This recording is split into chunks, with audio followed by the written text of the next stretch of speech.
आणि अधिवेशनामध्ये शासन भिकारी असल्याचं वक्तव्य केलं. बघा ते काय बोलले हे मी ऐकलेलं नाही, तथापि मला असं वाटतं की जर त्यांनी असं वक्तव्य केलं असेल तर मंत्र्यांनी असं वक्तव्य करणं अतिशय चुकीचं आहे.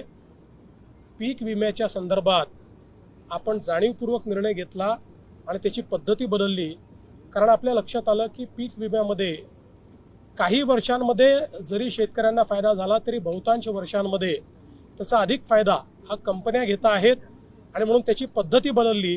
पण पद्धती बदलत असताना आपण दुसरा निर्णय हा देखील घेतला, शेतकऱ्याला मदत तर करूच पण त्याचसोबत 5,000 कोटी रुपये दरवर्षी शेतीमध्ये आपण गुंतवणूक करू आणि त्याची यावर्षीपासून आपण सुरुवात केली आहे.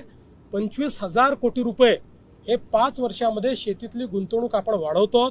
त्यामुळे मला असं वाटतं की अशा प्रकारचं वक्तव्य काही योग्य नाही आहे.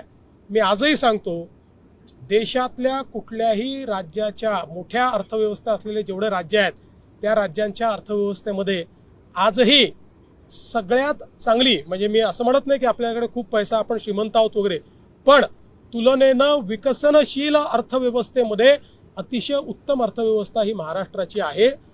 आपल्यासमोर चॅलेंजेस आहेत का, तर निश्चितपणे आहेत, पण तरी देखील आपण आपल्या अर्थव्यवस्थेला जे काही त्याचं फिस्कल डेफिसिट आहे 3%च्या आत ठेवण्यात आजही यशस्वी झालेलो आहोत. अनेक राज्य कर्जामध्ये 25%च्या वर गेले आहेत, फिस्कल डेफिसिटमध्ये जवळपास 4-5% चालले गेलेले आहेत. ही महाराष्ट्राची अवस्था नाही आहे. त्यामुळे आहेत त्या संसाधनाचा उत्तम उपयोग करून महाराष्ट्रातल्या जनाचं कल्याण करण्याचा प्रयत्न हे सरकार करतं.